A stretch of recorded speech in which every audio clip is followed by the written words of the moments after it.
I'm gonna go for this. Recording in progress. Oh shit. Oh my God, I'm not prepared. Never mind. Bye-bye. Can we swear? Yeah, absolutely can. It's funny, I put up a story. I don't know if you saw it the other day. I was like, do we care if people swear on their podcasts or YouTube or? I don't care. Mm-hmm. Do people care? The majority didn't. I think it was like 85% of people said no, but there was the other 15 that were like, yeah, I care. And I thought it was really interesting, because I drop F-bombs. That's why, but I'm sure you do too when you're passionate about something. And 100%. But most people said they were cool with it. And somebody responded and they were like, I do care. The answer is no, but I do care when people are doing it like just to kind of like make character for themselves, and I'm like, I'm definitely not doing that. I just am passionate about what I'm talking about. So yes, you can absolutely swear on this show. We can do whatever we want on this show. That's the beauty of podcasting. I drop F-bombs when I'm passionate, for sure. Let's do it. I think we need to, However, Yes. if anybody's extremely offended, then maybe, but I think it's like all about intention and the way you do it, right? It's funny because I grew up in the church. I grew up in an evangelical church. Damn, those are the big ones, right? They're just the ones like Benny Hinn, like that kind of, if you've ever seen the Benny Hinn shows on TV, which could be like the kind of it where they like place their hand on your head and then they make people, they like push people down, like churches, like churches like that. That's not what evangelicalism is, but that's like a physical representation of how it's marketed, I guess. But my classically conditioned part of myself that like I'm still undoing some of the beliefs that I was raised with. And one of them is that swearing is really bad. How long were you, would you have considered yourself religious, or like how long were you in that world? I don't know if I ever at any point considered myself religious. It was just how our upbringing was. Like we were raised going to a Pentecostal church. When I was 15, I started like dropping into my body and becoming aware of what was being said to us. And I started like heavily questioning, from like an early age with a very close friend of mine. And we spent a few years together just kind of hammering things out, like beliefs out through email, because that's what you did back then. Like we used to email each other long discussions. And we really dug into like the philosophical aspect of all different kinds of stuff. It was really interesting. So I would say, I don't know if I ever considered myself religious. It was just the upbringing that I found myself in that I couldn't change until I was actually like in my teens, when I had more agency to say, I don't want to go there anymore, or like, I don't want to do this. But yeah, I would say I got woke at an early age, before woke was when I was like 15 or 16. And then I changed relatively quickly. I mean, now we're talking about religion, but I became an atheist briefly when a close friend of mine passed. And then, I don't know, like you're a Gemini, like we're seekers of knowledge. And I then became a very spiritual person. Like I would never say that I'm religious, because I'm not. I don't believe in religious like institutions. I think there's like a lot of things that people hide. Like there's a lot that is hidden by religion, hidden in the church. Like you look at the Catholic Church as an example, like with like assault and molestation of children, So like it's the example, right? Yeah. So I would say instead I am definitely a spiritual person, for sure. Like that's where I stand now. We probably like should have put a warning on this episode, like just so you know, we're both Geminis, so this could either be prepared to buckle up. We're either gonna start crying or we're gonna talk a lot and get really hyper. We'll see. So many activities. Double Gemini power, man. It's coming in. Wait, what's your rising? Oh, let's do it. What's your rising sign? My rising sign is a Virgo. Oh my God, wait, this is weird because I'm Gemini rising, but Virgo moon. Right, got it. So for people who don't know, we're into spirituality. I don't think a lot of people know that I'm into it because I don't really talk about it on Instagram. I dropped a story about the pattern today and I was like, ooh, we're going outside of fitness, Vanessa. But me and my best friend talk about it all the time. And you and I, every time we get together, it just kind of falls into this. Yes. So whether you're into astrology or not, buckle up. We might kind of go there a couple of times during this. But for people who don't know, you've got a lot more signs than just one. And it's funny because somebody the other day was like, no, I'm not really into astrology. I believe everyone has many signs. And I wanted to be like, yeah, you have one for every planet, bro. It is true. Like you say you're not into it because everyone has more than one sign, but you don't know that you actually may be. It was this weird thing. I always feel like I'm selling people. And so I just stop. But so moon sign, so your sun sign is your normal one. Your one that you most identify with, that everybody probably knows a little bit, even if you're not into astrology, you know like what sign you are. And then your moon sign is your hidden or emotional self, right? And then so my moon is Aries and yours is shit, you're at Aries. I know, right? Yeah. I got some fire in me. I got some fire. And once I learned that, and what's cool, whether you're into this or not, when you learn your other signs, you're like, oh, that makes so much more. It really like completes the picture of who you are. Cause like, yeah, I'm a Gemini and all of the things that Geminis have to offer. But like when I learned I was an Aries moon, I'm like, oh, that's where my fire, that's where that like kind of dark, like competitive sometimes, but also like very, Aries are very like, they stand up for people a lot. Right. And that makes a lot of sense. And then your rising sign is your sign that you show, the mask that you wear, like what you, and probably the one that you show people the most, right? Like that's how people would see you if they first met you, I think. Yeah, I think, well, your rising influences your sun. And this is something that I find challenging because my rising and sun are the same. Yeah. So you can put me in any situation and I'm the same. Like one-on-one, I'm the same as I am in a group. And so I always feel like people are two-faced because they're not the same, but it's really just is a reflection that their rising is different than their sun. Which is totally me.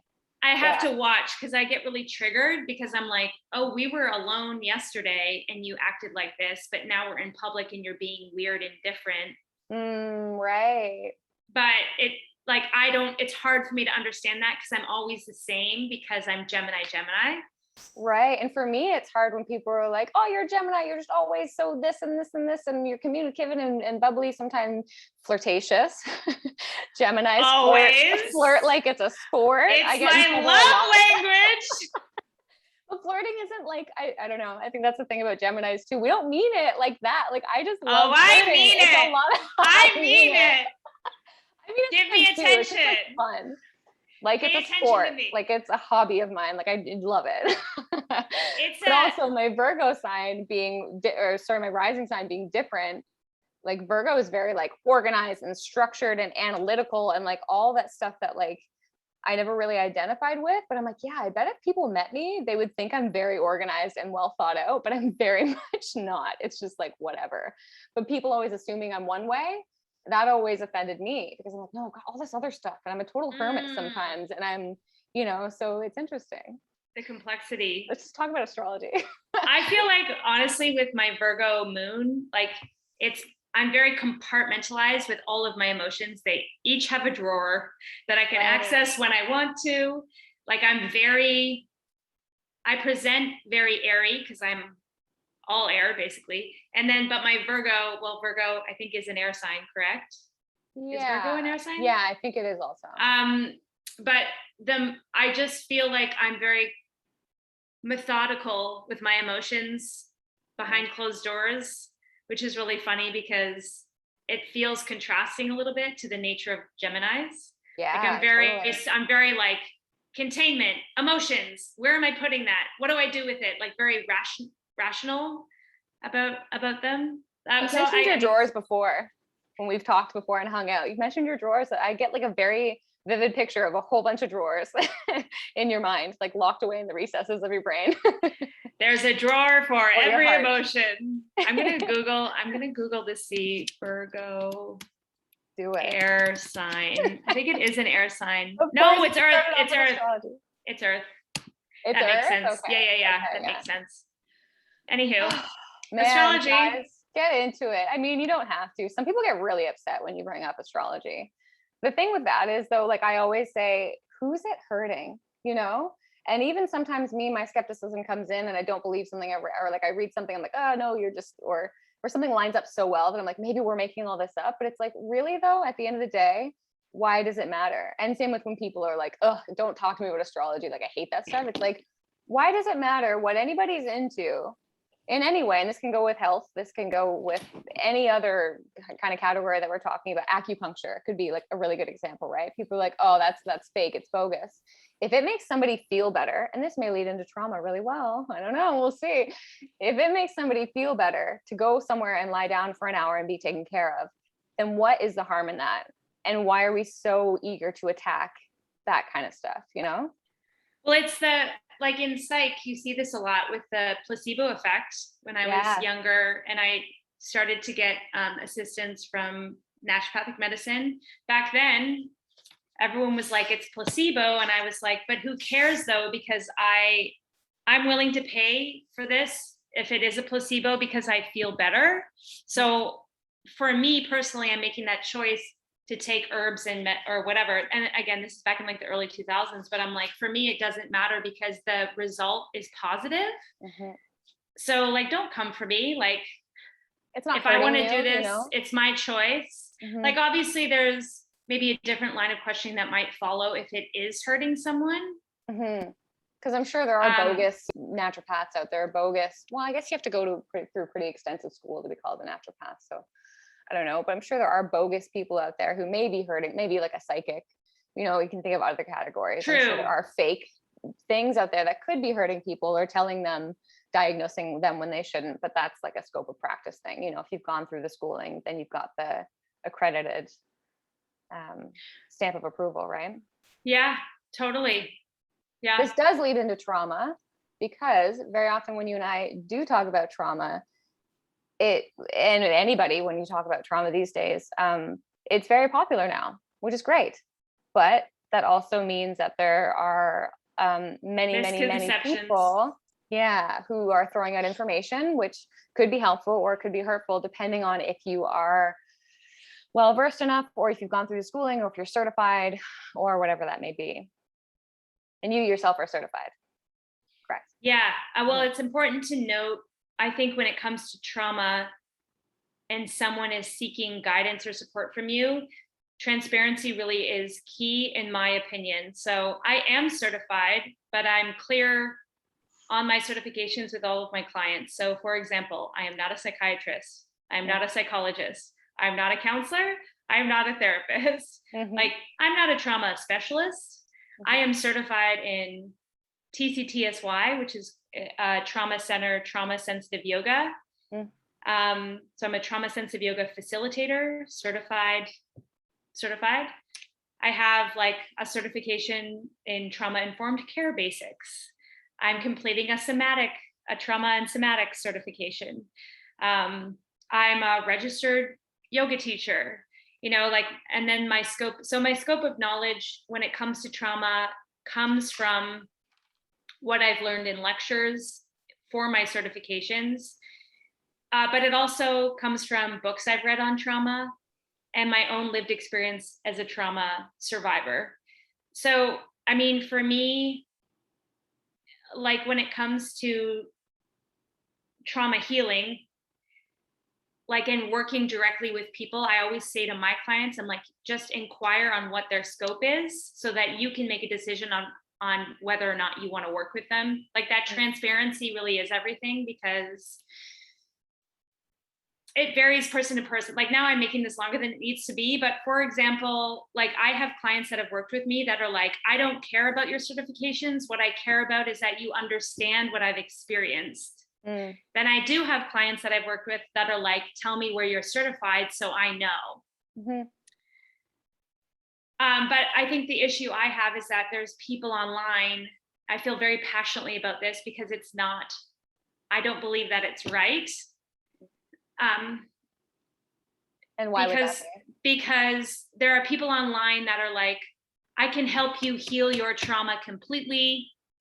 And there's like spiritual bypassing going on where they're like, we're just going to say these hymns or verses, and then you'll be healed with my course that I've developed. And then I go to their site and there's no, like nothing, no disclaimer anywhere. And like that I find to be very problematic, because if you've studied trauma and you know the nature of trauma, you know that transparency is of utmost importance, so that they can make the choice as to whether or not they want to work with you, given they have all the information available. Am I making sense? Absolutely. And something that one of the biggest topics that I wanted to kind of get into, and something you've communicated to me about trauma specifically, or working with people with trauma, is the idea of choice. That word comes up a lot, right? And I reached out to you for advice on a client, and that was one of the biggest ideas that you communicated to me. As long as choice is available, and as long as you're leading with that, and consent kind of bleeds into that as well. But maybe, do you want to go there? Do you want to go into why having choice is so important for somebody who's experienced trauma? And we can kind of backtrack too and define and all that if you want to. Well, I think this could be a good way of explaining it is, for example, how can I explain this? So just say I'm looking to gain strength physically. And I go to someone and that I think, so I'm a trauma survivor, I want to get strong physically. I go to someone that I think, based on what they're doing on socials, that they're a personal trainer. So I go to them, I'm like, can you train me? They say yes, for sure. They start training me. And then, so that's scenario one. Scenario two is, put it in a box. Scenario one is now in a box. Got it? We're already compartmentalizing. Scenario two could be, I see someone, they have been like, listen, I'm not a personal trainer, but I have a lot of knowledge from my own experience. I choose to work with them. Both scenarios just say I get injured. And scenario one, then they're like, oh, shoot, I'm not a personal trainer. Scenario two, they're saying, oh, you know what? Like, I disclosed this information to you already. Like, I'm going to be pissed with scenario one because I feel like information has been withheld from me. And that's a problem because it can feel coercive. It feels like I didn't know that, so I wasn't able to make the right decision for myself. You didn't know that they were a personal trainer? That they weren't a personal trainer because they claim, like, judging by their socials, they're like, oh, I am. Like, they made me believe that they were, but they're not. And that dissonance is at like the center of my own trauma experience, where someone claimed to be one way and they weren't.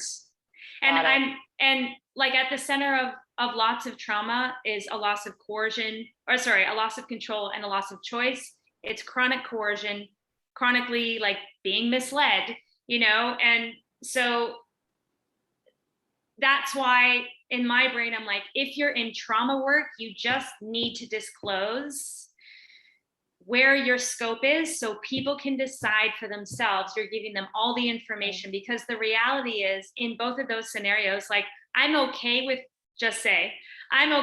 working with someone that's not officially trained, but I've made that choice for myself. Right. Because it was clear and you had the autonomy in that situation. Versus in scenario one, like now I'm feeling duped, like I can't trust you because your actions are different than your words. And like that is a trigger for me, but for many trauma survivors as well. I'm obviously like using fitness here as just an example, and like this scenario has never happened before, but I just feel really passionately about the transparency. Because if you're saying one thing and doing another, you will never build trust with someone. And like, then how are you supposed to help someone heal if it's rooted in, if what you're claiming can help them is rooted already in distrust? I was literally like so passionate about this. It really bothers me because there's like, I think you're rabbit hand. It like really bothers me because it's harmful. It is harmful. You can seriously harm people. Well, and that's like, and personal training is wild too, because, and it lends itself to fitness so well. And, when you and I get together and talk, it always kind of leads into that, because we both see gaps in the industry in that way. But also, personal training is this unregulated industry. Like, anybody could say personal trainer on their Instagram account, but not actually be certified. And whether or not people are doing the due diligence to look into that and to research this person, like, they just want to hire a trainer who they like, right? So, and there's no governing body going around and checking everybody for their certifications or their CPR. Like, we have to have it. But and I think that where you and I connected so much was on the whole, what your experiences in group fitness, my experiences is working in many different gyms. And not saying that there was anything like glaringly wrong, but there were a lot of moments of, and still are a lot of moments where it's like, this could be better. And we could, I think as a society as a whole, it's great that trauma is becoming popularized, at least in our circles. I think everywhere it is. Like, Oprah wrote a book on it. So hopefully by now, most people are aware of it. But yeah, it's great that it's getting out there, because there are so many places where people could just be a little bit more informed, not certified or not advertising that they work with people with trauma or any of that, but just be more informed about the way that you speak to somebody and what people have possibly gone through, because so many people have gone through trauma, big or small, right? That it's crazy to think that we don't consider this, or it's not inserted into fitness certifications or anything like that, Well, and I think too, that's the tricky part about things becoming popularized, is that they might gain intense popularity, but then the education it's not being followed up with education. It's a buzzword. So it's just like, it's a buzzword. Trauma. So it's becoming popular, but then people are self-diagnosing. They're like, oh, I have trauma. You have trauma. We all have trauma. This is how the holistic psychologist got herself into hot water. Like, that's like a whole other. Yeah, I think I read a few news articles about how people were like coming for the holistic psychologists because they're, and like the work that they do in regards to trauma.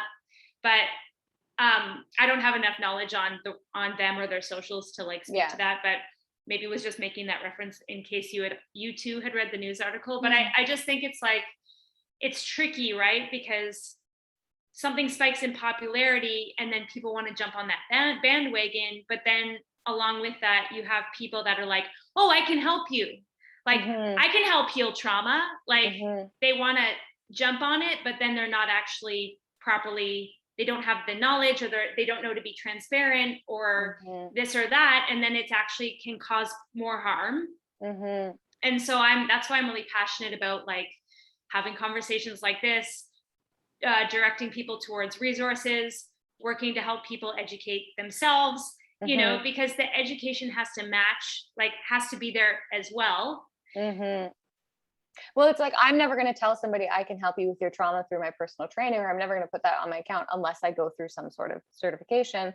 But what you communicated to me was important in any client, regardless of whether I know what's going on with them or not, and whether I know they've had trauma or not, offering choice and just going back to choice a little bit, and always being like, by the way, we don't have to do this exercise, and of course people can be like, I hate split squats or I hate lunges or whatever, and that's fine. But for people, if they are quote unquote triggered by an exercise for whatever reason, regardless of their past or history or anything, it's coercion, and not forcing people to do things, I think should be like generally accepted by most health practitioners or anybody, like whether we don't have to do this. There's hundreds of exercises that we could do. And if this is bringing about something in you, then let's switch it up. I think just more people could be a little bit more open-minded. Well, I think let's talk about that, but also let's talk about what trauma is. Let's get into the notes. I have my notes. Let's do it. Let's not let them go to waste. Let's talk about trauma. Cayla, what's trauma? I was brainstorming this before. So, again, before we go down this rabbit hole, as previously mentioned, I am not a psychiatrist, a psychologist, a therapist, or a counselor. I explained my scope.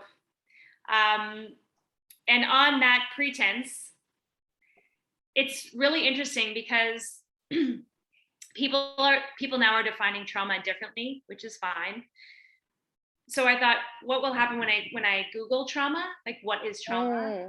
So when I Googled what is trauma, like I have my own working definition that I use with clients.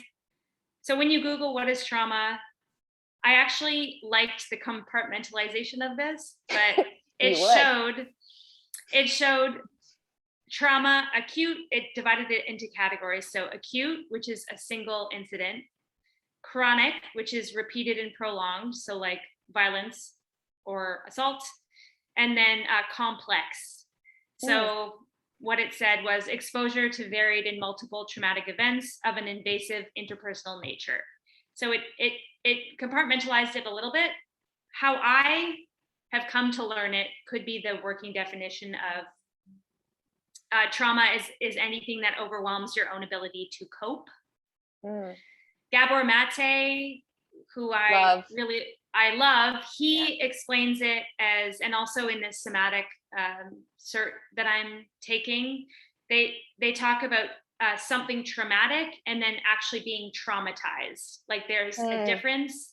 So when someone is traumatized, it means that they're, Gabor Mate says it's when you're alone with your hurt in the absence of an empathetic witness, which I think is really powerful.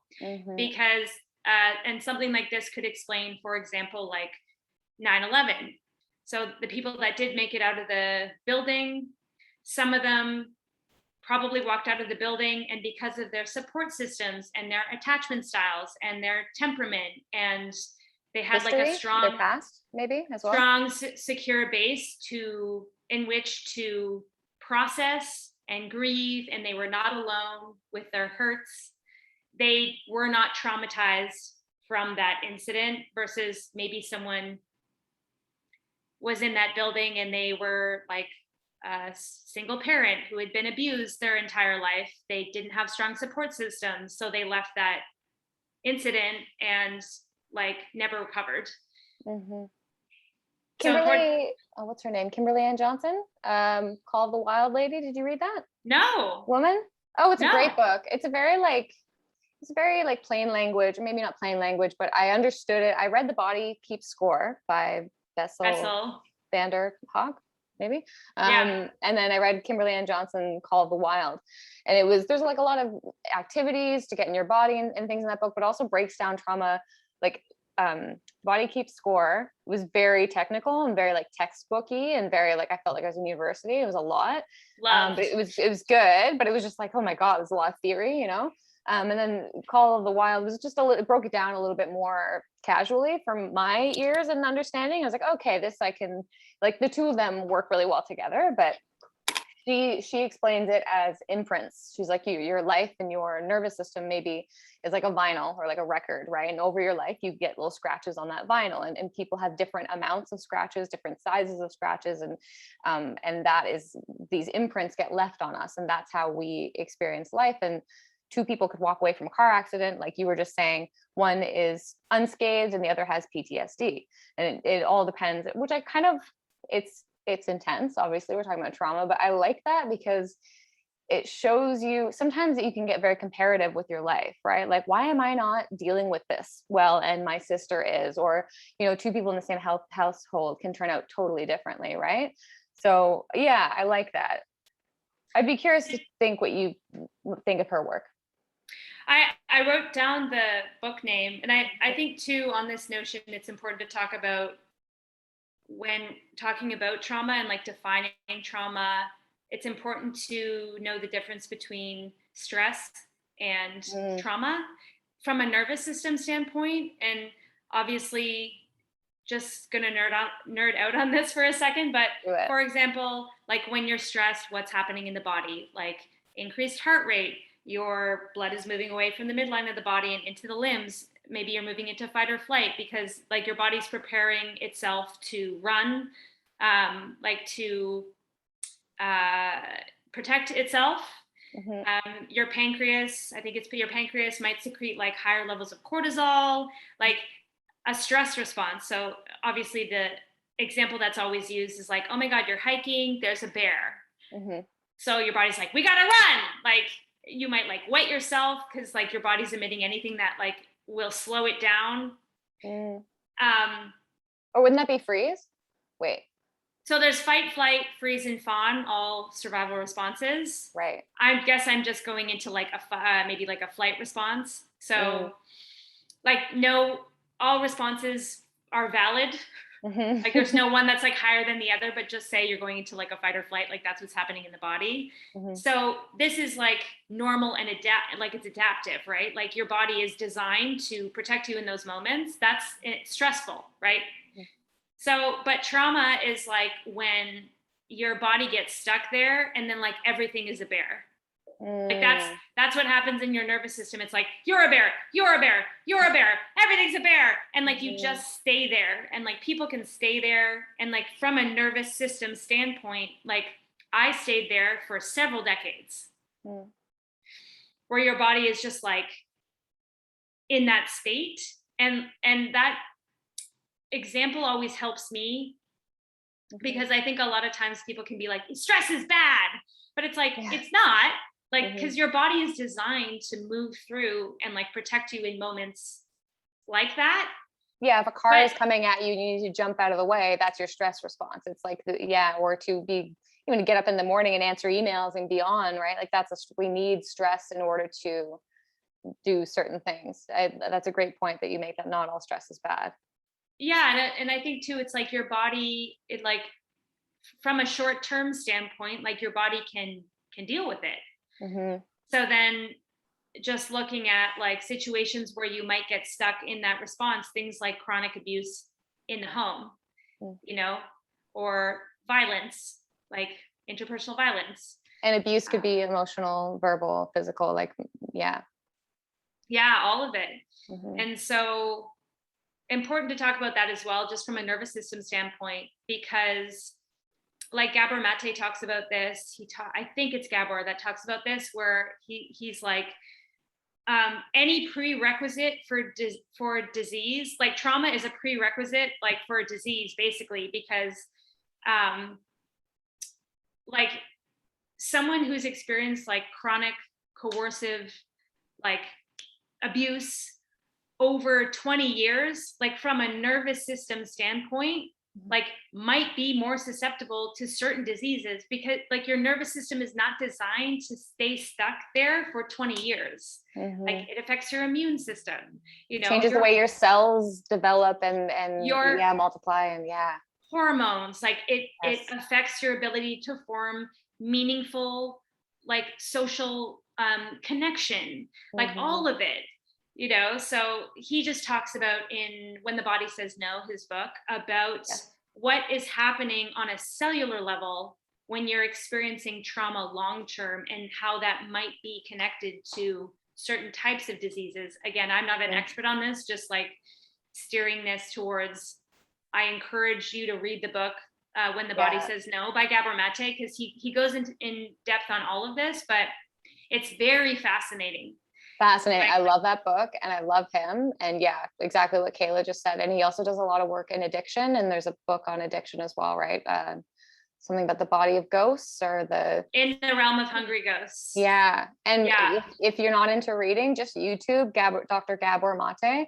He's on so many podcasts. He does so many talks, and there's so many clips of just genius is a big word, but I love his work, and I love the way he speaks about what he speaks about.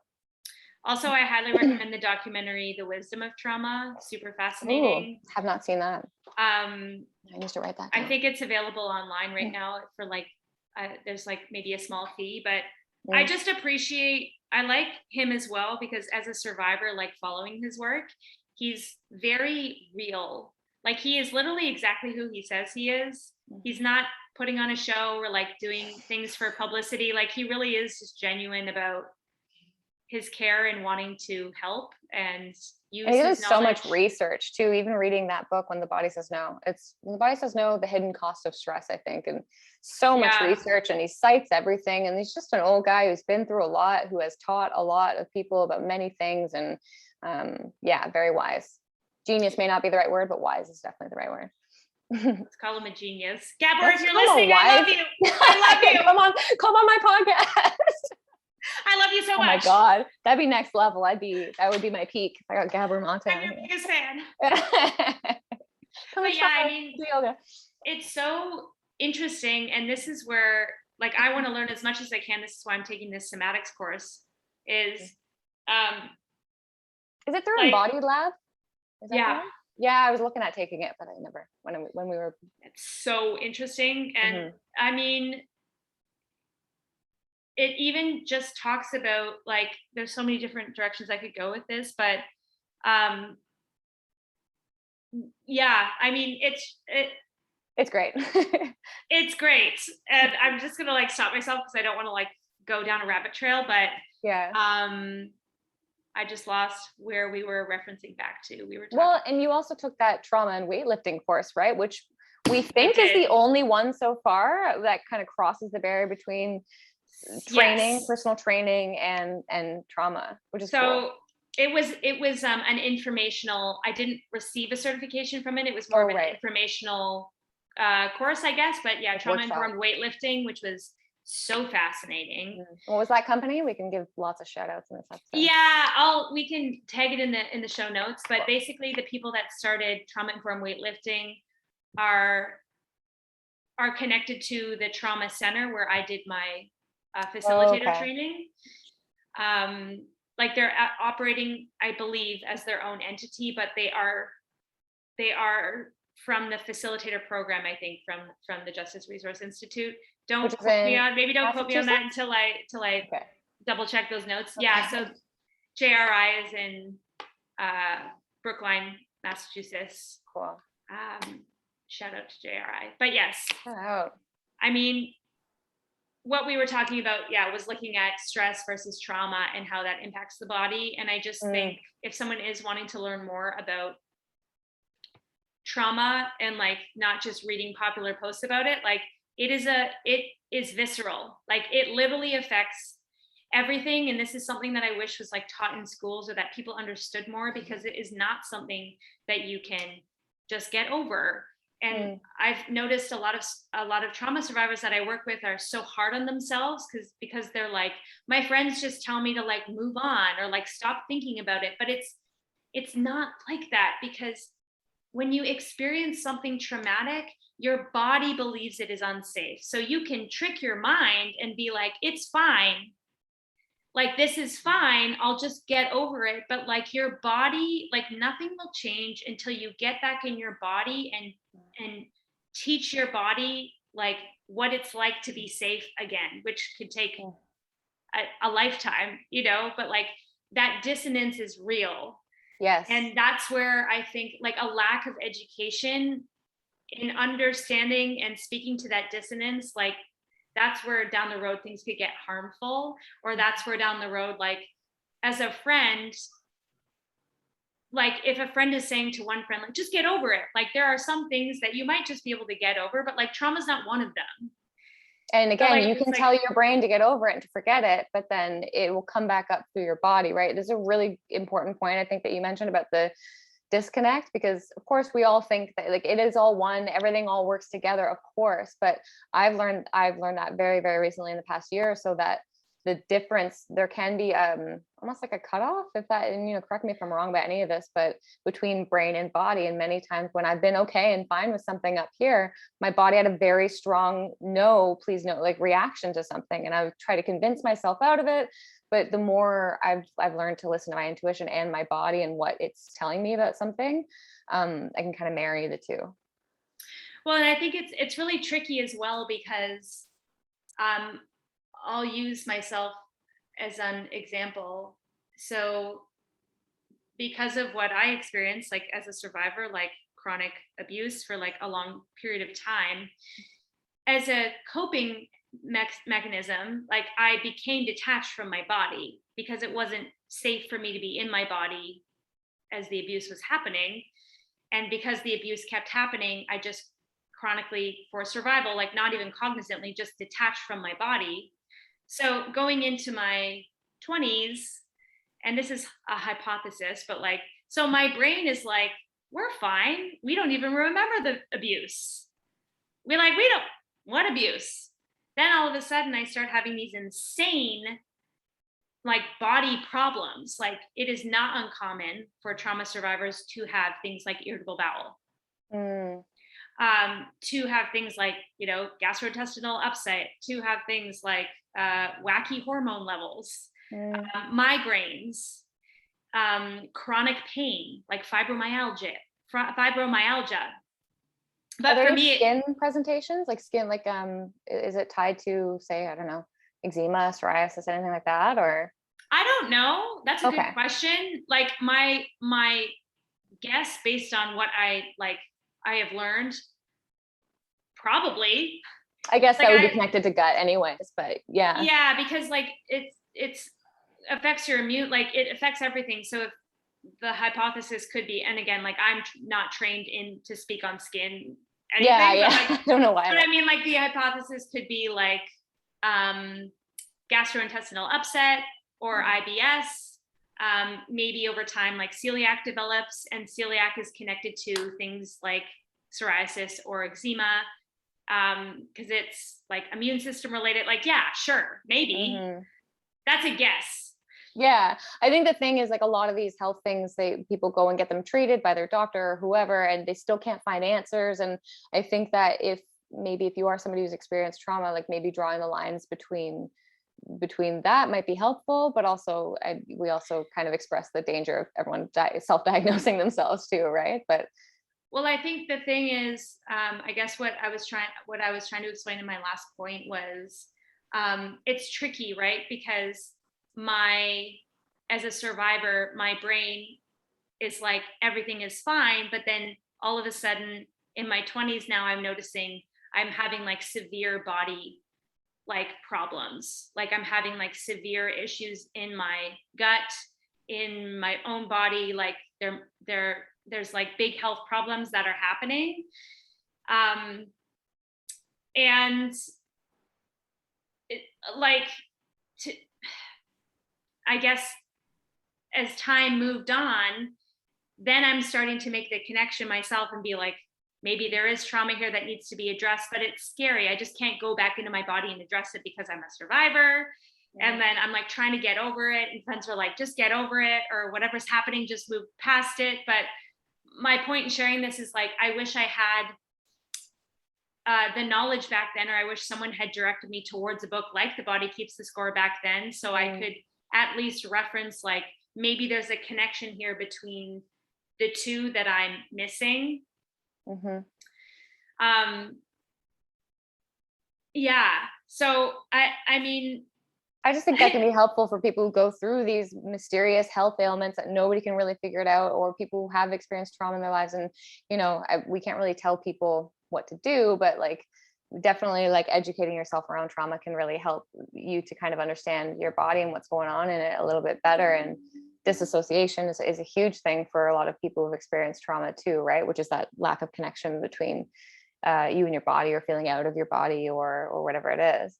But again, it's really important to, and I like that you keep mentioning it, that these are survival mechanisms. And so at some point we do have to say thank you, like, thank you, body, because, and I've been told, by my therapist a couple times, maybe you couldn't process it or see that at the time, because I'm like, why didn't I see that? Why didn't I think we're all very hard on ourselves for no reason at all. But she's like, maybe you couldn't at the time, you were a kid, or whatever the thing is, right? Because we have these built-in, and it's our nervous system saying, we can't cope with this right now, so we're not going to. And I think people can get really hard on themselves for things that they have experienced.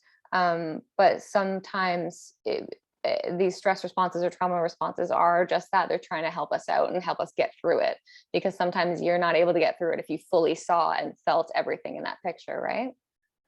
And I think that's the like magnificence like of the human body, really. And I think the most like striking example is of, I don't remember her name, but she was on Oprah in the 80s or 90s, and she had over like 50 different personalities. Oh, and okay, Oprah, yeah. It's the most interesting interview. And the tagline on YouTube is like, watch women switch between personalities, or I think she's passed now, but I watched the interview, and she's trying to explain, she was like insanely abused. She's trying to explain to Oprah her story, and she just keeps switching personalities. Mm. And like people like her are studied in psychology, right? Because like she is seemingly coming through like horrific abuse, and she survived, and this is how her body did it, by developing 50 personalities.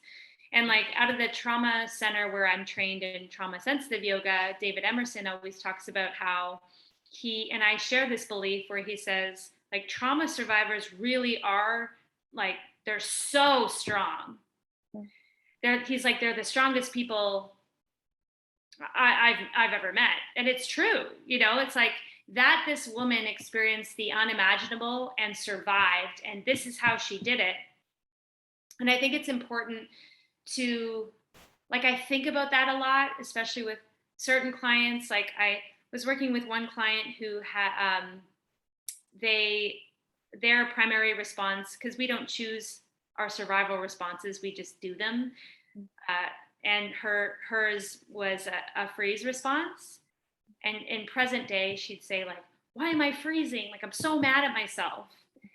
And it's just like that understanding of like, in reminding like, but you survived, like your body chose this response like to help it survive. And I've had to work like on myself too, to reframe that, instead of like getting mad at myself and being like, why do I do this? It's being like, okay, but like, let's offer some kindness and compassion out, because like that's how you got here. Obviously it's not something that can be done like overnight, but I think it's important to like continually reference that with exactly what you were saying. It's just being like, this is the way that you survived, and this is how, and like the body really is amazing. And I'm still working to acknowledge that day to day, to be like, I'm still here. Like my body's doing the best it can. Like I'm a rock star. Like we got this. Like my body's the best, you know, like just really working to like diminish shame by like talking about it. And compassion really is like the answer to so many things, because resistance to things, and you know, again, have compassion for the fact that you are resistant to something, but compassion really is the way that you can kind of, I don't want to say expedite the process, but you know, it helps things move along a little bit. It's so not like where our brains tend to immediately go, again, because of survival instincts and negativity bias, and we want to see what's going wrong so we can save ourselves. But when you can start to have a little bit more compassion with what you're going through, with what anybody else is going through, that really unlocks a lot of doors. You mentioned freeze, and you mentioned stress responses a little bit. Can you go over the stress responses for us and give us a little rundown on like fight, flight, freeze, and fawn, and what's the other? Fawn and I think it's fight, flight, freeze, fawn. Fight. No, wait. Oh, is there another one? Fight, flight, freeze, fawn. Fitting? No, not that. Fawning is fitting in. Is it? Wait, let me Google it. I'm pretty sure it's just those four. Because commonly we know fight, flight, fight or flight. A lot of people know that. A lot of people know the freeze response ish, you know, and we'll go over it in case you don't. But then there's these two newer ones that they've parsed out, and maybe it was with the polyvagal theory. Oh, freeze, flop, friends. Wow. Oh, flop is new. I've never heard that. I just know fight. They're the two flight. social ones, the fawn and I think it's fawn and fitting in.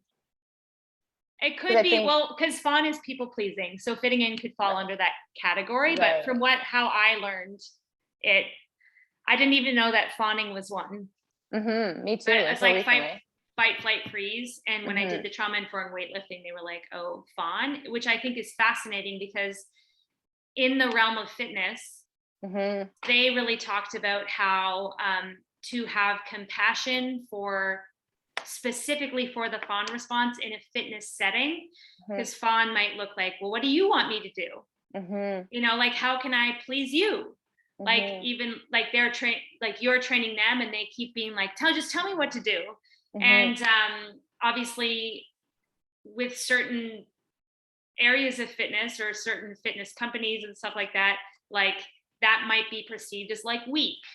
Yeah, working through pain or something too, right? Like doing a whole workout and your knee is screaming at you, but you don't say anything because of like examples like that, right?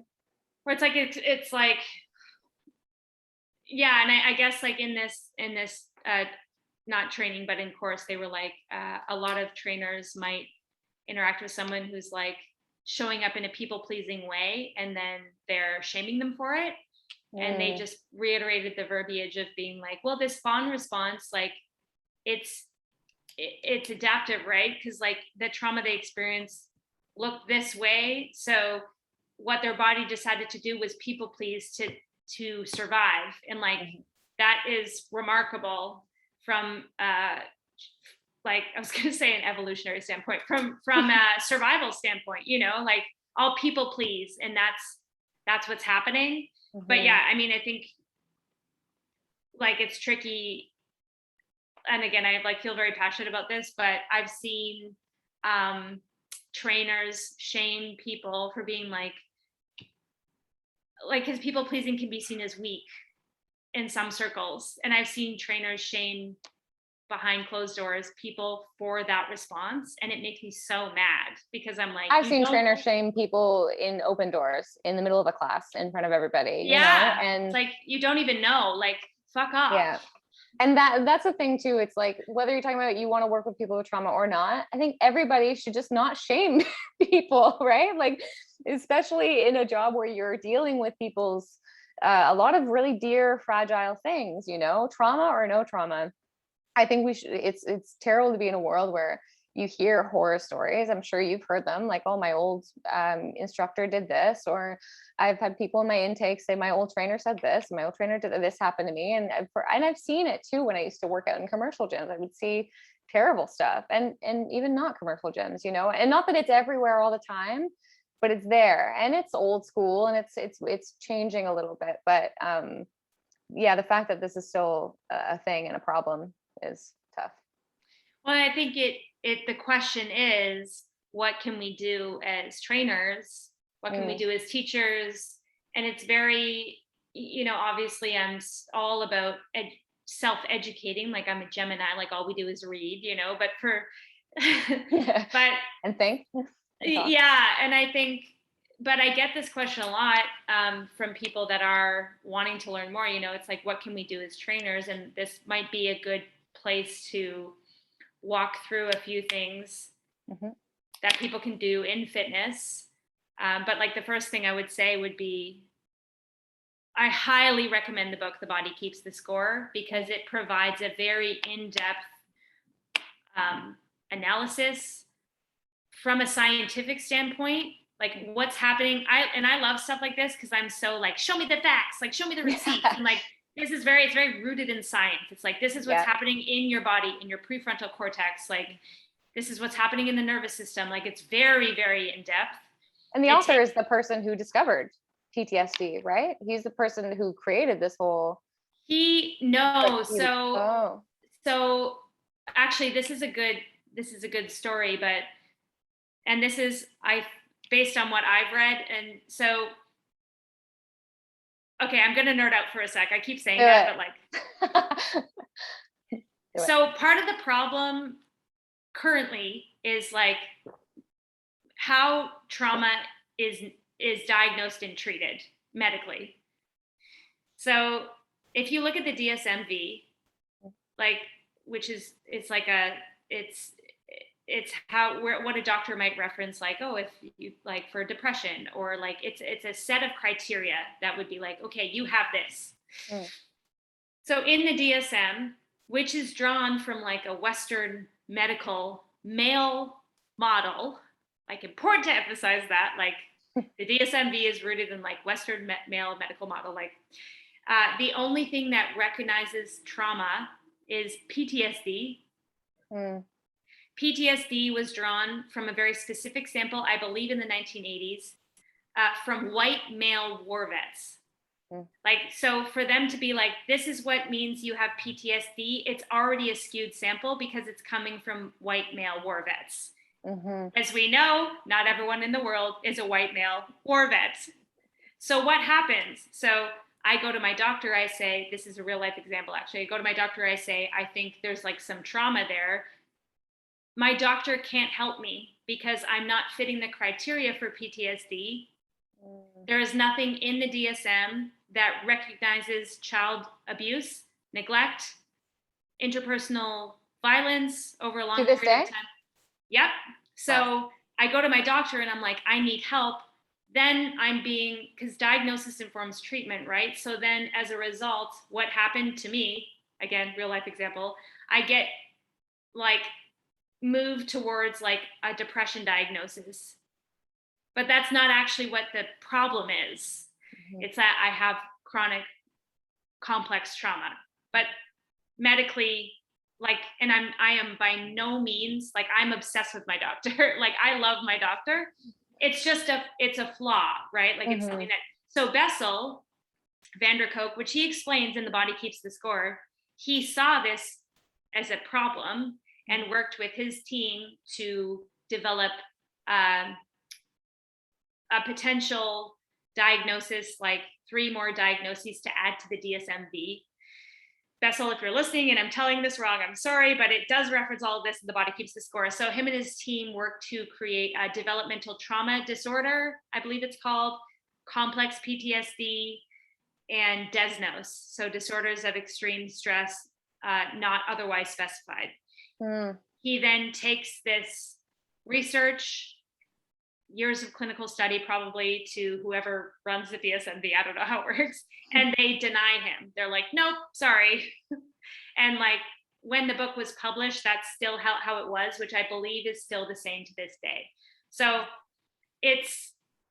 no, I guess the reason why I went off on that tangent was to say Bessel didn't create the diagnostic criteria for PTSD because they were already existing from the 80s, but right. He did try to attempt to make changes so that trauma can be treated differently. And this is what's frustrating, right? Is because, like myself, like, I fell through the cracks of the medical system. Again, love my doctor, I love you, but like, I fell through the cracks. And like, if I fell through the cracks, there are many others that also fell through the cracks. Yeah. It's disheartening because like, people need the help and they're not like properly getting it.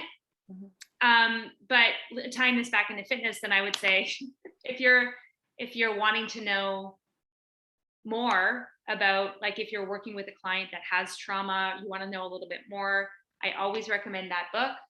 I recommend anything that Gabor Mate does, The Body Keeps the Score, or sorry, When the Body Says No, the Wisdom of Trauma documentary, In the Realm of Hungry Ghosts. Just Googling something that Gabor Mate has done or said or written, like, the man's brilliant.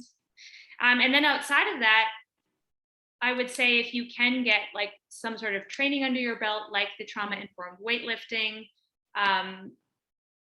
doing the training out of the trauma center, like, we can link this all in the show notes, but just say you're like, okay, I can't do a training right now. Just tell me in this moment what I can do. Or maybe before we do this, I should just outline what it might look like. I was going to say, how does it present itself in a fitness setting, yoga, fitness, whatever it is? Yeah, and like, I made a tiny list because I was anticipating this question, but maybe you're a trainer and you think that you might be dealing with someone who has like a severe trauma history. It could look like, for example, like a lack of agency. So this might present as, you say to your client, what do you want to do today? The broad stroked question. And they're like, I don't know. How are you feeling? I don't know. That something like that, it's vague, but like something like that could imply a lack of a sense of agency, versus agency looks and sounds like, what do you want to do today? I want to lift this first, then I want to sprint, then it's a sense of like, it's a knowing. Or how are you feeling? I'm feeling really angry because of this, and I also feel sad because of this. It's like drawing from internal information, versus trauma survivors have very watered down senses of agency because they are forced to live externally as means of survival. Externally, meaning in other people's thoughts, feelings, opinion, like the gauging that information as opposed to internal information. Yeah, so if you look at someone who's experienced like abuse in the home as a child, they have higher rates of what's called exteroception, meaning, what's that noise? My dad's footsteps are heavy. That means he's mad, he's been drinking. Like, they're highly attuned to their environment because they have to be. I heard a glass break. Is mom mad? is she coming upstairs? Like, she looks angry. She didn't look angry a second ago. What does that mean for me? It's like their exteroceptive rates are so high, and statistically, I always say this, it's like trauma survivors can recognize anger on someone's face 50% faster than someone without trauma. So, but what does that mean then? Their exteroceptive rates are high, their interoceptive rates are very, very low. So it's like, what am I thinking? What am I feeling? What do I want? It's just not happening because it's not helping them survive in that moment. Right? Like, that's not going to be useful. If you're in a house where there's violence happening, you're not going to be like, how am I feeling? You're literally going to be like, what's going to protect me right now? And I have to stay attuned and hypervigilant to that. So of course, this person becomes an adult, they're in a gym setting, then it's like, they might be able to be like, oh, Vanessa looks different today than she did yesterday. She looks a little off, like blah, blah, blah. But then they're saying, what do you want to do? And they're like, I don't know. What do you want me to do? That could be so the first thing I would say could be like a lack of a sense of agency. The second thing could be like they get overwhelmed by big choices. So you might just say you're emailing a client and you're like, I have every day free in July. And then they just go, like, maybe it looks like maybe they can't respond. It's like too much, like choice overwhelm. Versus if you say to them, like, I have this day at this time or this day at this time. It's a small choice. So now I'm like getting ahead of myself, but it could look at like, it could present as like a choice overwhelm. Like they just blank out if you give them something like too broad. Another could be perfectionist tendencies, which could be the fawn response, or sorry, perfectionist tendencies, or people-pleasing tendencies, I guess, for fawn response. Perfectionism stems from, sorry, am I like talking too much? No, oh my God, nope. Don't you dare. Perfectionism, so it could present as fawn response, so being like, whatever you want me to do, like whatever, like you tell me, or like, how do you want me to do this? And perfectionism as well, so using abuse in the home as an example. Like when there's abuse happening, there's a small margin of error. Like there's little to no room to make an error. So the example I would use could be like, there's breaking glass and there's like their parents are fighting and they're screaming. So the only choice that they can make to survive is by staying in the room and staying small. Like there's no margin of error for that because they're trying to keep themselves safe. So then that's the blueprint that could be applied to everything else. So it's like, there's only one choice that I can make in a fitness setting. It has to be perfect. It's so a survival strategy. It's like, there's no room for error. And like paralysis by analysis. That's what I'm thinking of. It's like, you're like, it's fine. And in their brain, they're like, no, it's not. It has to be one way, because that's what their bodies learned. So perfectionism. Could it also show up as somebody pushing themselves too hard? Are you like reading my mind? No.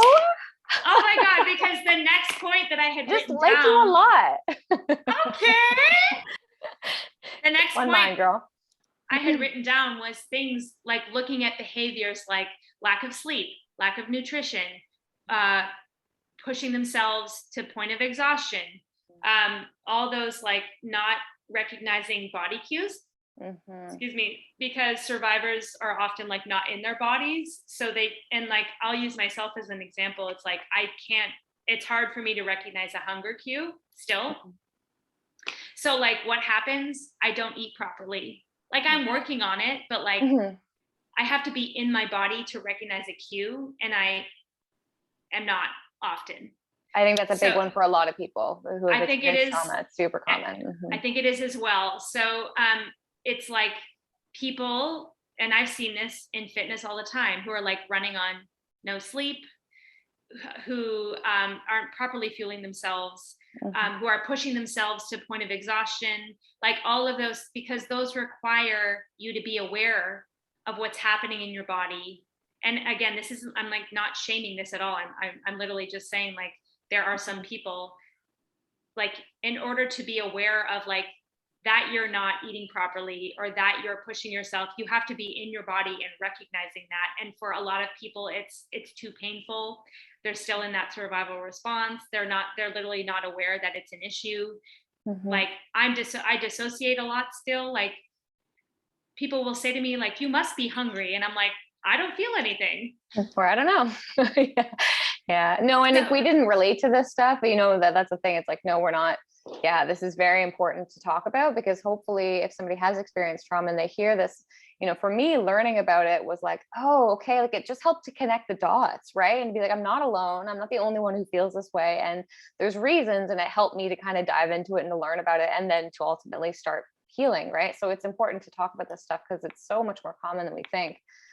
Well, and I think too, like as trainers or like as a teacher with influence, it's like you actually can make small tweaks. And this is where I get really passionate, where I'm like, very small tweaks can provide safety for someone.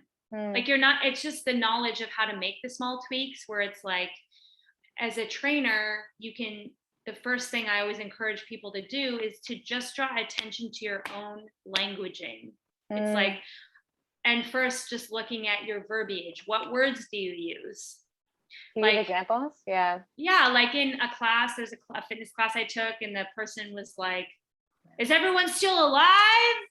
Or like they have this exercise, or like calling exercises like suicides, like being like, literally just being like, maybe no, like maybe use any other name. But it's like, maybe instead of being like, people often refer to like, oh, I'm so dead after that workout, or like, is everyone still alive, still breathing? It's like, maybe just tweak that, because that's not trauma informed. And that's not one I would have thought of, actually. That's a great point to make. Yeah. It's literally like, maybe just saying like, is everyone still good? Still feeling okay?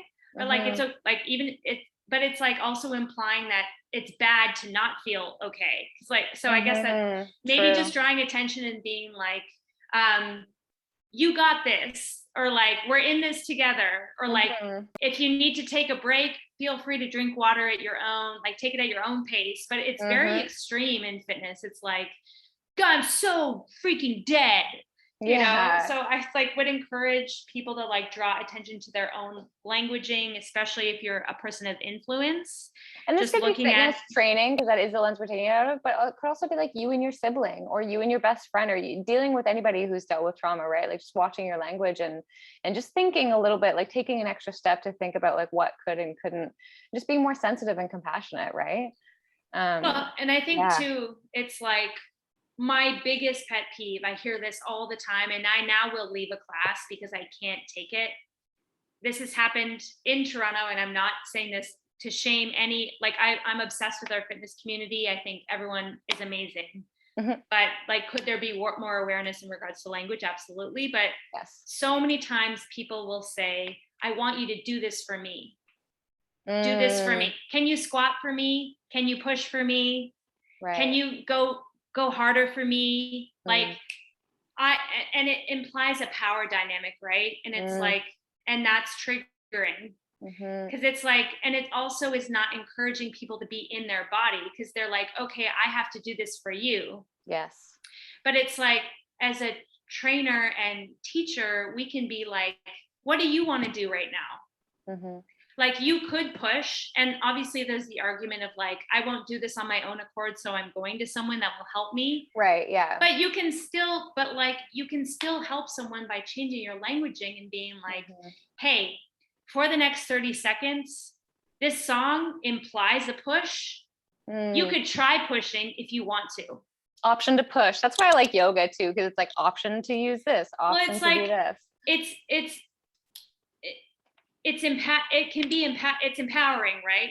And like, to just be like you can still say the same thing differently. Yeah. Like, if you want to step outside your comfort zone, like, I'm here for it. Yeah. If you want to not do that today and honor like just taking a rest, do it. Yes. Like there's space for both of those things, and one is not higher than the other. Like you make the choice. Like that's where I get excited. And I was shout out to, I don't know if he'll ever listen to this, but I was taking Fraser's Barry's class. He was here teaching from Vancouver, and in a Barry's class, he was like, this is what we're aiming for. But if this doesn't feel right for you, your body, your choice. Love it. And then he like kept moving forward. And I had never heard that in a Barry's class before. And I was like, good job, Phrase. Like, yeah. And I did pick the pushing option because I wanted to. But you had the option to not. I often find myself saying in workouts with my client, I work mostly one-on-one. I don't do group anymore, but I often say, we've got a minute slated for your rest. Okay, here's your minute rest. If you need more, let me know if you need more, and we can absolutely do that. Then I think that, and especially if I know somebody's in a place, even if they've like got their period or they didn't sleep last night or whatever it is, it's like giving them the option to our rest is a minute. I'll let you know when it's up. If you need more, let me know. The door is always open. And that's also something that you taught me as well, to be constantly, the consent thing doesn't just happen at the intake when you meet the client or on your first session. Hey, is it okay if I touch you? It should be, and from what I've learned from you, and also shout out to so many shout outs in this episode to my trauma sensitive massage therapist, who's incredible because she's constantly asking for consent every time I go to see her. I'm going to put my hands here. Is that okay? I'm going to put my hands here. Is that okay? One time I was like, yep. And she was like, are you sure? And I was like, oh no, actually I don't want that. She's like, okay, cool, just checking. Like she knew that I was fawning, I guess, in that sense. But I love that. And we've talked about too before how after going to see her, and then I went to see another medical professional, and he went in and just put his hands on my hips, and I was like, oh, my brain was like, this is fine, it's okay, this person, but my body was like, no, we need to get out of here. And I called you after that, and that was a wild experience. I've got chills right now just telling it. But again, it just highlighted to me again, okay, yes, your brain and your body are different, and they can say different things. And the concept of consent and choice is so, so important when we're talking about this stuff. It should be reiterated. It should be said all the time. And I think that's something that I want health professionals to get out of this episode, if anything. That touch it's a really very personal thing, and not everybody is into it. And to just give that person the choice. Yeah, and I think the tricky part about fitness is that, like, unfortunately, there still is that narrative in certain fitness circles where it's like, push, go deeper. Like, if you say no, you're weak. And like, no pain, no gain. Or people like, if you didn't puke, it's not a good workout. And I'm like, oh my God. Yeah. And like, obviously that could be just like trauma repeating through like, who knows? But I think it's so important, like as a teacher or instructor or trainer, like recognizing that power dynamic. Yeah. Because it's there. It's just recognizing it. And like, of course, then obviously there are some people that are like, they're like, yeah, I'm powerful. Like, I'm here to tell you what to do. And then to which I'd say, Godspeed, just be like careful who you take class from. Yeah. And some clients are looking for the boot camp trainer and the really aggressive trainer. And that's, that's what it is. But I do feel passionately, and like, you can lead a boot camp in a trauma informed way. Like it doesn't, like, it's not wimpy. Like, it's literally just about, it's like, it like, all of these things are still possible with language tweaks. And that's where I get frustrated, because I'm like, you can still do this. And just creating a space where the client feels like they can come to you with, hey, I'm not okay with it. Just constantly cultivating that space into something that is, when they do find agency in their bodies or learn to see these signals, that they can come to me and let me know, or let me know if I said something incorrectly, but that's up to me to constantly be reiterating that. If I ever say anything that you're not comfortable with, or you don't want to do something, or whatever it is, please let me know. Like, just keeping that communication, the doors open in that way. Because I think a lot of it gets lost again, like in the first session. I think a lot of people do that, their due diligence in the first session, the first time they meet somebody, but you're training somebody over so many like long periods of time, right? Yeah, totally. Yeah. And I keep trying to reference myself in regards to like certain fitness situations. Cause I'm like, what would I do? Or who do I trust? And like, who might I take class from? And I think this is like different than what you were just saying, but just to finish off the list, yeah, do it. Where I feel safer, comfortable, like I love group fitness. I, as previously mentioned, think that we have like a really amazing like fitness community here in Toronto. I do feel comfortable taking classes where like if I am choosing to stop, I'm not publicly shamed for it.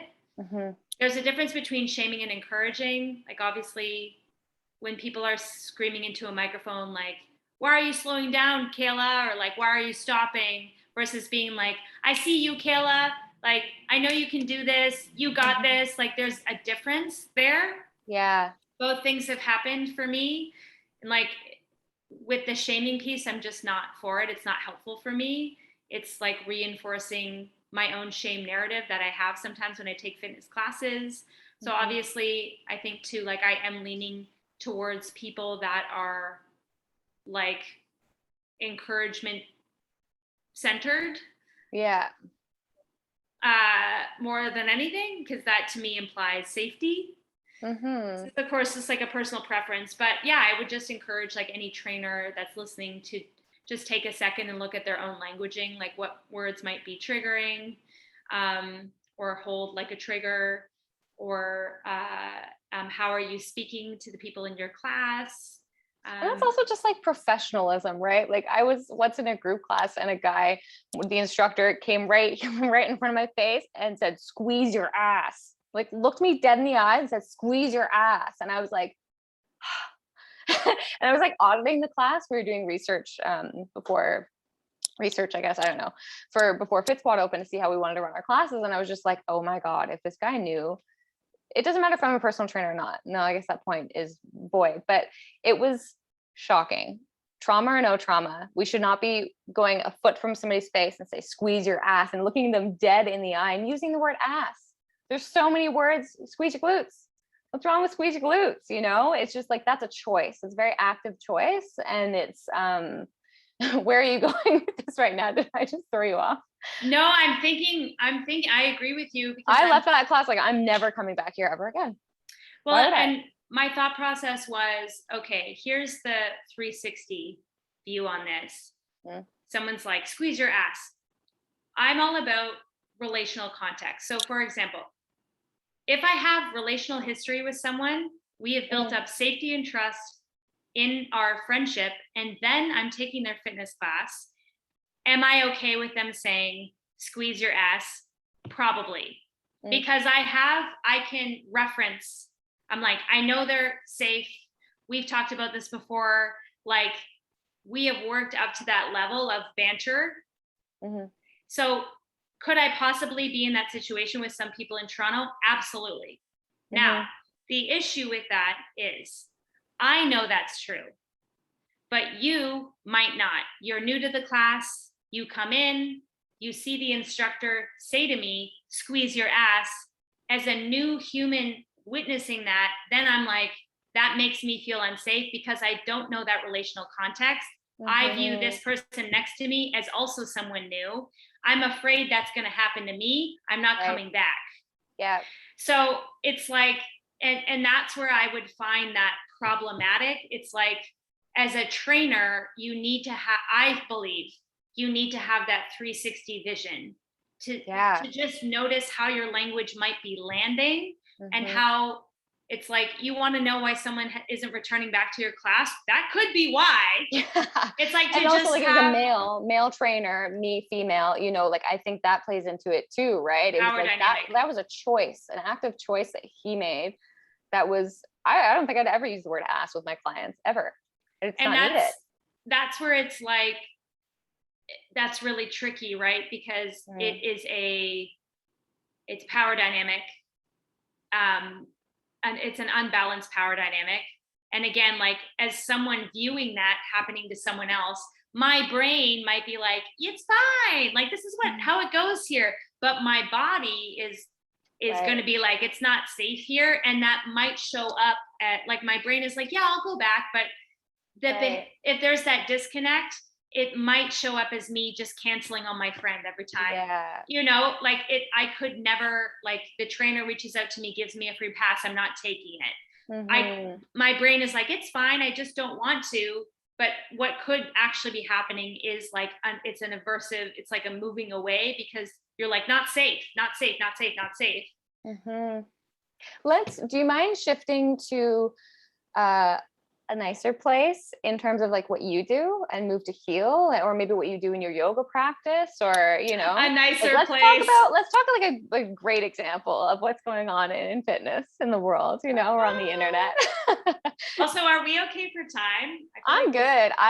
The latest I can go is 3 p.m. It's 2:25 at the moment. So we're going to make this a two-parter. Yeah, I don't know. We could go for like a little bit longer, but I do want to talk about Move to Heal and what you're doing, or how it started, or what you do in yoga, wherever you want to go with that. Well, I think it's important to just reiterate the notion that I never want it to seem like I'm on a soapbox or anything. You know, I fully want to own up to, like, I have been a yoga teacher for over a decade, and there were definitely decisions I made while teaching a class in the early 2010s that I wouldn't make now. And like, I'm for sure just like saying like, yeah, I've had to learn and pivot as the more that I've learned about myself, the more that I've healed myself. Like, I never want any of what I'm saying to be shame-based. It's just offering a compassionate lens out to say, let's look at this a little bit differently. You know, like, and like this, I want to reiterate, like, conversations like this, I always work to like root in respect and kindness. You know, I never, ever want to be that person that's like pointing fingers. That's not useful. You know, it's just like, it's more of an encouragement to say, like, let's look at let's like take ownership where ownership needs to be taken, and then like work to create change together. So yeah, on that notion, like, I've definitely made mistakes with my own languaging. There's definitely things that I would do differently now. And that could be true for like the future, you know, as I learn and grow. But I would say with how I lead yoga classes now, I do emphasize accessible languaging. For example, I don't use the word pose. It could be triggering, especially for people that have been trafficked or that have been sexually abused. Because pose almost carries with it the connotation of like, you're posing for me, versus like the usage of the word form. So like yoga form, I just find to be like way more accessible. So I've removed pose from my vocabulary. And if I do sometimes, because there's like a classical conditioning there with like how I'm trained, like the Western like way of teaching yoga, it's like pose, pose, pose, pose, pose. So if I am saying it in a class, I'm just speaking directly to it and saying, oh, that's not the right word. Like, I mess up for sure. I'll be like, I'll say something and immediately be like, wasn't the right thing to say. I'm going to change that. Yeah. So I think, yeah, when I am leading a class, like, I'm definitely still making mistakes, but I'm speaking to them in the moment right away, which I think is really important, because again, on the transparency piece, yeah, and then just being careful of consent, of course. So I'm never, ever touching someone. I'm just never touching someone at all. I just believe in hands-off adjustments. If people directly ask me, then that's a conversation we'll have. But I mean, it's been a while since I've taught a live yoga class. Yeah, yeah, it's also a pandemic. But yeah, like, I'm just really, really, really, really careful about hands-on anything. And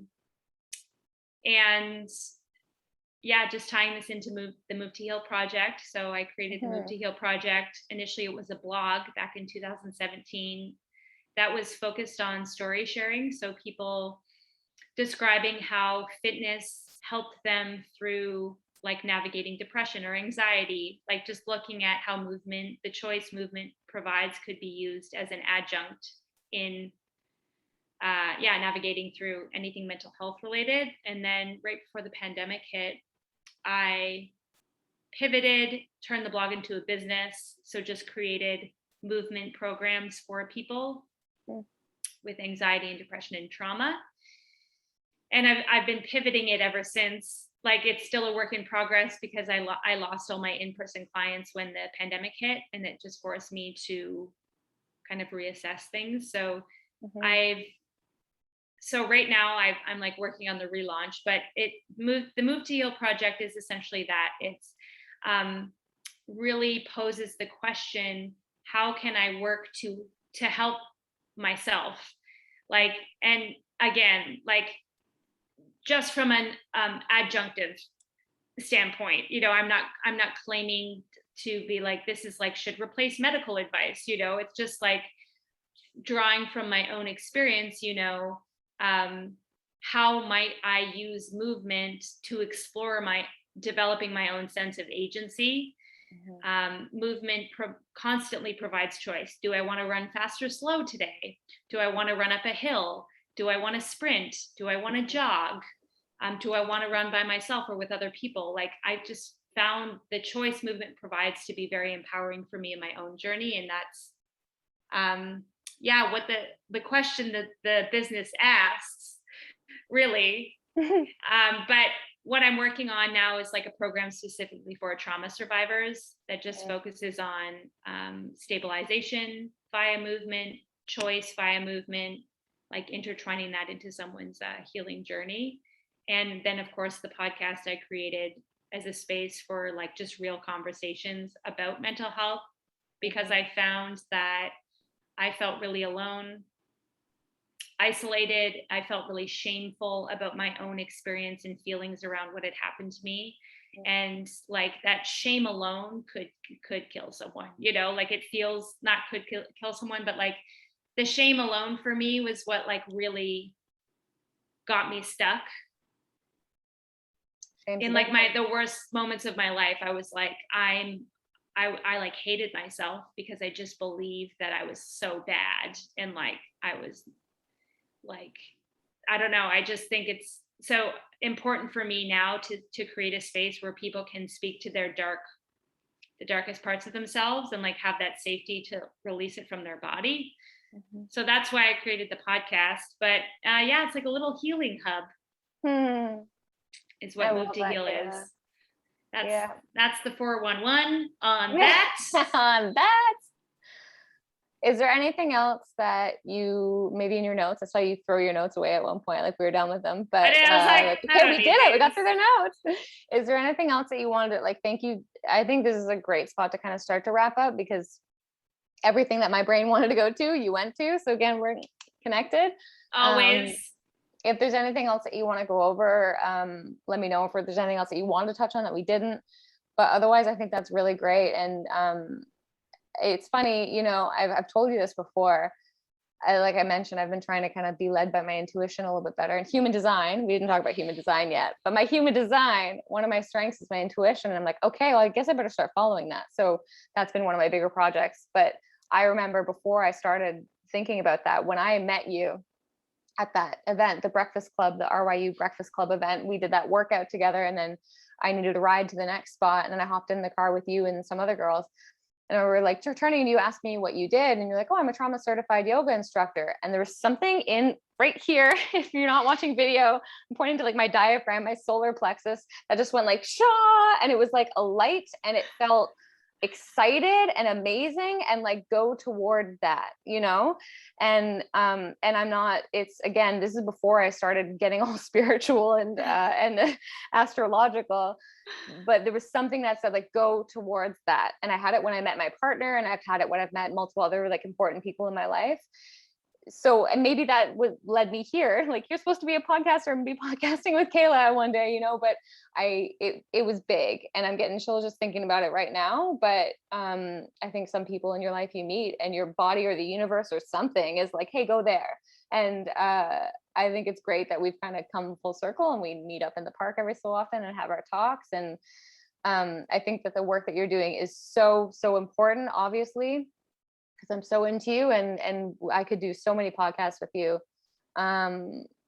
yeah, I just wanted to bring up that moment because it was so important to me. Because I wasn't well versed in like listening to that stuff, but it was like, hey, Vanessa, listen to this. And I was like, okay, body, what's going on? So I'm glad I know you, and I'm glad that you're doing what you're doing. And that's it. That's just, yeah, it's super important. I think people are going to get so much out of our talk today. And that's I'm it. glad I know you too. Ooh, Now sorry. I'm all like, Turn on your volume, people. Yeah, I know that's hard to accept, but like I had to bring that up because it was important to me, and you continue to be. That's so nice, and I clearly feel the same way, and I feel thank you for providing me a space to talk about this. I really have to watch when I talk about trauma because I get really fired up and passionate that I talk so much, and then I'm like, oh my god, I said too much. You were perfect. You say that often, and you're never. I love you, but you're never accurate with that. Well, we brought up so many amazing things, and almost I can't think of a thing that I wanted to touch on because we got through like everything that I had in my mind that I'd like to. So, and I think it's important here to drop a note to say that you and I are always available to chat more about this. Like, please like DM us.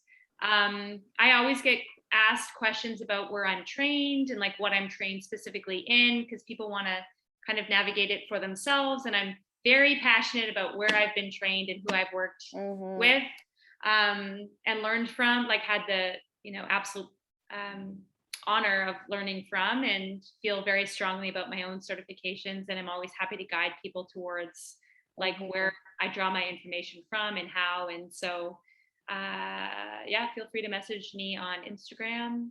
Yeah, if you want trauma resources, Cayla's your girl for sure. And I'll go through this episode, put everything in the show notes to everybody that we mentioned. And that's the thing about health professionals on the internet. It's like, DM me a question anytime. You don't need to pay me to be getting help from me. I would love to answer questions, and I'm sure that you're the same. Like, you love talking about this stuff. So yes, please ask me. I do. What you want to know. Really, really, really do. So just a little DM away. How can people contact you? That's a great way to go to that. I'm at Move to Heal Project across all socials, like Instagram, I think TikTok, Apple Podcasts. On Move to Heal Project the site is under construction right now, but it will be up and running shortly. Or at Cayla Meredith, Cayla with the C. I don't know how I show up on TikTok, if I'm at Cayla Meredith or at Move to Heal, but it's one of the two. And then Move to Heal Project at gmail.com. And the podcast. Well. Yes. Cool. Yeah. So basically Move to Heal Project everywhere. Make sure that you add the project onto it, because there is a Move to Heal from like, I think the US that shows up sometimes in searches, but yeah, it's the Move to Heal project. I'm kidding. I'm kidding. The project, Move to Heal Project. Yes, Move to Heal Project. I'm imposter. Like, they're doing good work too. Yeah, they are. I'm just being spicy. We're all here doing the work, but yes, feel free to reach out. Can we stay on this for a minute or two, or are we just gonna end? Can we stop recording and then keep talking for a second? We can absolutely do that. Perfect. Okay. Goodbye, everybody. Bye, everyone. We will see you next time, probably. See ya. Bye, folks. Thank you so much for listening.